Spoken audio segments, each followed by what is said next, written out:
So hello everyone. So finally बहुत दिन बाद मिल रहे हैं, मुझे पता है। एंड कई सारे वीडियोस के नीचे आप लोग बहुत सारे कमेंट कर रहे थे कि भैया हमें बहुत सी दिक्कतें हो रही है, जैसे किसी को बैकलॉग का दिक्कत हो रहा था, टाइम मैनेजमेंट का दिक्कत हो रहा था। एंड आप लोग रिक्वेस्ट कर रहे थे कि भैया उस पर्टिकुलर टॉपिक पे जो वीडियो बना दो, किस तरीके से वो सॉल्व करे। एंड हमारे जो एग्ज़ाम चले थे, जिस वजह से जो है मैं जो है वीडियोज़ नहीं दे पा रहा था। लेकिन अभी मैं थोड़ा सा फ्री हूँ एंड मैंने ये सोचा है कि अपकमिंग में जो वीडियोज़ कुछ देने वाला हूँ ना, जैसे कि फॉर एग्जांपल हमारी जर्नी में जैसे मैं प्रिपेयर कर रहा था जब, तो कुछ ऐसी चीज प्रॉब्लम्स थी जो कि मैंने पर्सनली फेस किया था। एंड मैंने उसे किस तरीके से सॉल्व किया था वो चीज़ें मैं बताऊंगा। तो आज जैसे मैं आपको बताने वाला हूँ कि किस तरीके से ना बैकलॉग्स मैंने क्लियर किया था। जैसे क्या होता है कि जब हम लोग स्टार्ट करते हैं, जैसे मेरा खुद का भी सेशन जो है मई महीने में स्टार्ट हुआ था। मैंने ऑनलाइन पढ़ा था फिजिक्स वाला से, यकीन 2.0 बैच से। सो मेरा मई महीने में स्टार्ट हुआ था बैच। एंड उस समय बहुत ज़्यादा मोटिवेशन हाई था, तो मैं लेक्चर्स को सभी से अच्छे से कर रहा था, सब कुछ कर रहा था, डीपीपीस कर रहा था। लेकिन धीरे धीरे ग्रेजुअली क्या हुआ, थोड़ा सा मोटिवेशन ऐसे डाउन होने लगा। लाइक अभी का जो टाइम है, अगस्त से सितंबर, इस समय क्या होता है, मोटिवेशन थोड़ा सा डाउन हो गया था, जिस वजह से मेरे कुछ लेक्चर्स के बैकलॉग क्रिएट हो गए थे, लाइक 15 या 20 लेक्चर्स के backlog. And I know most of the students का जो मुझे अभी अप्रोच करते हैं, उनका यही प्रॉब्लम होता है कि भैया बैकलॉग क्रिएट हो गया, उसे किस तरीके से जो है ना सॉल्व करे। सो मैं किस तरीके से वो पर्सनली मैंने किस तरीके से वो बैकलॉग्स को क्लियर किया था, मेरी क्या खुद की पर्सनल स्ट्रैटेजी क्या थी, मैं आज की इस वीडियो में मैं शेयर करने वाला हूँ। डेफिनेटली अगर तुम इस चीज़ों को फॉलो करते हो, इन कुछ पॉइंट्स में बताने वाला हूँ, तुम उसे फॉलो करते हो, तुम्हारा बैकलॉग बहुत जल्दी जो है क्लियर हो जाएगा। मैं तुम्हें बैकलॉग के लिए एक बहुत ही क्लियर फॉरवर्ड एक रियलिस्टिक चीजें बताऊंगा। ऐसा कुछ भी हवा में बातें नहीं करूंगा कि ये कर लो 2 दिन के अंदर, ये चैप्टर कर लो 3 दिन के अंदर, वो चैप्टर कर लो। मैं रियलिस्टिक चीजें बताऊंगा जो कि मेरे लिए खुद हेल्पफुल हुई थी, और मैंने बैकलॉग भी क्लियर किया था और साथ ही साथ करेंट लेक्चर्स को भी मैंने जो कंप्लीट किया था। तो रूल नंबर 1, बैकलॉग को एज ए डिजीज ट्रीट करो। जैसे डिजीज क्या होता है, डिजीज का होने का कोई रीजन होता है। सबसे पहला चीज तो तुम्हें ये है कि बैकलॉग जो क्रिएट हुआ उसका रीजन ढूंढो कि किस वजह से हुआ। लाइक कोई अनअवॉइडेबल रीजन था, या फिर ऐसा कोई रीजन था जो कि तुम्हारी गलती की बेसिस। लाइक कुछ लोग होते हैं जैसे सोशल मीडिया की वजह से हो जाता है। अगर तुम्हें कुछ लगता है कि मेरी कुछ गलतियों की वजह से अगर तुम्हारा हुआ, तो उस रीजन को हटाओ सबसे पहली बात तो। नहीं तो बैकलॉग्स तुम क्लियर भी कर लोगे तो फिर बैकलॉग क्रिएट हो जाएंगे। अगर तुम्हें लगता है सोशल मीडिया की वजह से हुआ, तो उससे दूर हट जाओ। अगर तुम्हें लगता है कि मेरे दोस्तों की वजह से, रिलेटिव्स, फंक्शंस, ये सब की वजह से, तो उन सबको दूर कर लो सबसे पहली बात तो। अपना रूट कॉज को हटा दो सबसे पहले, बैकलॉग का नंबर 1 रूल। अब मैं तुम्हें बताता हूँ कि तुम्हें क्या करना है। सबसे पहला चीज तो तुम्हें जो है नए लेक्चर्स का बैकलॉग नहीं होने देना। अब कुछ लोग क्या करते हैं, वो लोग सिर्फ ना पीछे के बैकलॉग्स को ही कंप्लीट करते रहते हैं और नए लेक्चर्स को छोड़ देते हैं, जिससे वजह से क्या होता है, नए लेक्चर्स का भी बैकलॉग हो जाता है और पुराने लेक्चर्स को भी सही से वो लोग कंप्लीट नहीं कर पाते। तो जिसकी वजह से एक ना साइकिल हो जाए, एंडलेस साइकिल बन जाता है। इस साइकिल में नहीं फंसना। तुम्हें जो है डेली का डेली अपना जो नई लेक्चर्स को देखना है। जैसे दिन में 3 लेक्चर्स हैं, तो दिन में 3 लेक्चर्स तुम्हें देखने ही पड़ेंगे, और साथ ही साथ जो है ना हम लोग बैकलॉग्स को पैरेलली कंप्लीट करेंगे। दूसरा चीज है कि बैकलॉग को जो हम लोग कंप्लीट करने वाले हैं ना, वो एक लॉन्ग टाइम स्पैन में कंप्लीट करने वाले हैं। जैसे कुछ लोग क्या करते हैं, जैसे 10 लेक्चर का बैकलॉग है, तो लोग सोचते हैं 2-3 दिन के अंदर कंप्लीट कर लेंगे। तुम्हें भी पता है कि इट्स नॉट पॉसिबल। तुम सारा दिन बैठ के लेक्चर्स कंप्लीट नहीं कर सकते, सिर्फ दिन भर बैकलॉग्स के लिए लेक्चर नहीं देख सकते। तुम्हें बैकलॉग भी कंप्लीट करना है, साथ ही साथ उसका तुम्हें रिवीजन भी करना है, क्वेश्चन प्रैक्टिस भी करना है। सिर्फ लेक्चर देखना का मतलब इज नॉट इक्वल्स टू कि तुम्हारा बैकलॉग कंप्लीट हो गया। कोई फायदा नहीं होगा। तुमने आज बैकलॉग के लिए लेक्चर कंप्लीट कर लिया, 2 दिन बाद अगर तुम फिर से उस चैप्टर को देख रहे हो, रिवाइज नहीं किया, तुम्हें सब कुछ नया लगने वाला है। इसलिए बैकलॉग सिर्फ लेक्चर देखना नहीं होता, साथ ही साथ रिवीजन भी करना है एंड प्रॉपरली टेस्ट भी देना है और क्वेश्चन प्रैक्टिस भी करना है। इसलिए ना तुम्हें बैकलॉग को एक लॉन्ग टाइम स्पेन में कंप्लीट करना पड़ेगा। जैसे मेरे जो 15 दिन के जो मेरा जो 15 लेक्चर्स का जो बैकलॉग था, मैंने सोचा था कि 2 से 3 हफ्ते के अंदर कंप्लीट करूंगा। और मेरा टारगेट ये था कि 3 लेक्चर्स जो मैं करंट के देखूंगा, और प्लस एक दिन में एक लेक्चर देखूंगा बैकलॉग का।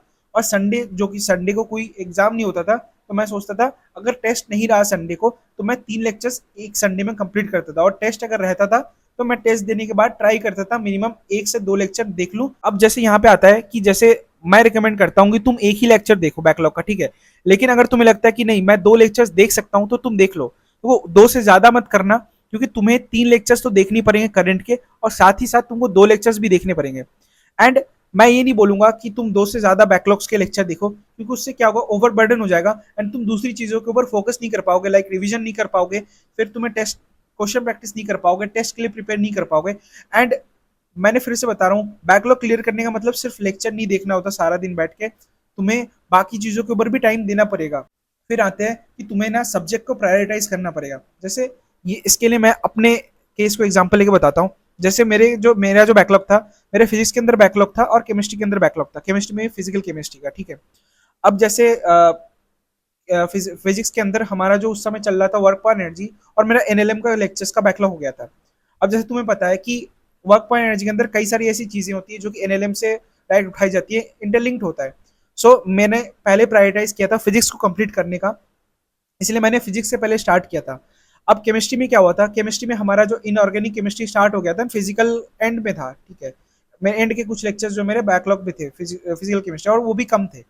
अब तुम्हें भी पता है कि इनऑर्गेनिक केमिस्ट्री और फिजिकल केमिस्ट्री में इतना ज़्यादा लिंक नहीं है।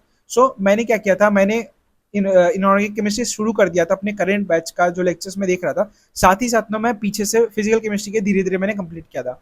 मैंने पहले फिजिक्स के बैकलॉग कंप्लीट किया था, फिर केमिस्ट्री का किया था प्रायोरिटी वाइज, क्योंकि मुझे पता था कि एनएलएम को बैकलॉग कंप्लीट करना मेरा प्रायोरिटी है, क्योंकि अगर मैं एनएलएम का कंप्लीट ना करूँ तो मुझे आगे के लेक्चर समझ में नहीं आएंगे।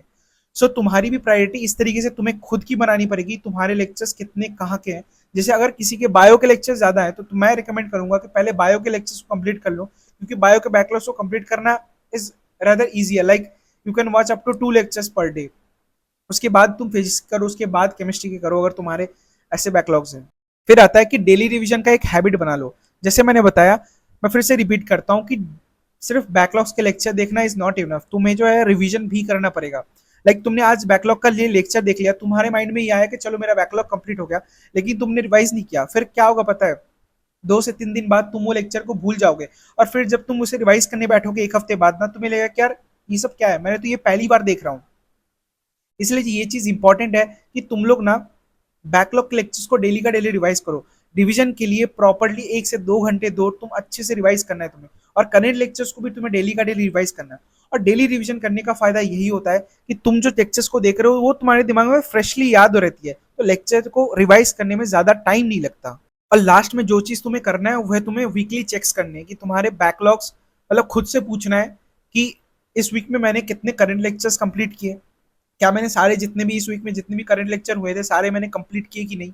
फिर तुम्हें खुद से पूछना है कि जितने भी मेरे बैकलॉग्स थे मैंने कितने बैकलॉग्स को कंप्लीट किए। इसके लिए एक डायरी मेंटेन करना, मैंने खुद एक डायरी मेंटेन किया था जिसके अंदर मैंने लिखा था कि कितने मेरे बैकलॉग्स हैं, उनमें से मैंने कितना कंप्लीट कर लिया। 2 से 3 वीक के अंदर मैंने जो अपना बैकलॉग कंप्लीट कर लिया था इस मेथड के थ्रू। अगर तुम भी इस मेथड को फॉलो करोगे ना तो बहुत डेफिनेटली बहुत इजीली अपने बैकलॉग्स को भी कंप्लीट कर लोगे, और तुम करेंट लेक्चर में तुम्हारा कोई दिक्कत नहीं आएगा। और लास्ट में एक ही चीज बोलना चाहूंगा कि बैकलॉग्स का प्रॉब्लम ना मेनली पता है कहाँ आती है, क्योंकि हम लोग कंसिस्टेंट नहीं रहते और हमारा मोटिवेशन डाउन हो जाता है जब हम लोग धीरे धीरे सेशन में आगे बढ़ते हैं। तो इन 2 चीज़ों को बिल्कुल अच्छे से मेंटेन रखना है, अपने आप को सेल्फ मोटिवेटेड रखो और कंसिस्टेंसी मेंटेन करो। अभी से अगर अच्छे से कंसिस्टेंसी मेंटेन करोगे ना तो ये बैकलॉग्स का प्रॉब्लम कभी आएगा ही नहीं।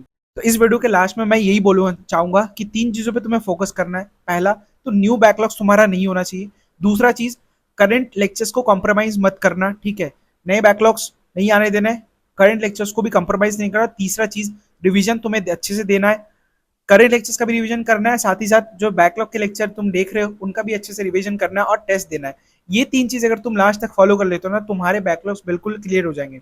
यही था मेरा जो बैकलॉग क्लियर करने का एक स्ट्रैटेजी जो कि मैंने फॉलो किया था, जो कि मेरे लिए बहुत हेल्पफुल था। इसके नेक्स्ट वीडियो में मैं बताऊंगा कि मैं किस तरीके से टाइम मैनेजमेंट करता था। एंड अगर तुम्हारा कुछ सजेशन रहता है कि भैया इस पर्टिकुलर टॉपिक पे हमें प्रॉब्लम आ रहा है तो वो बता दो, तो उसके लिए मैं बना दूंगा। तुम बस कमेंट में अपना जो है सजेशन ड्रॉप आउट कर देना, तो मैं उस पर नेक्स्ट वीडियो बना दूंगा। तब तक के लिए ऑल दी बेस्ट।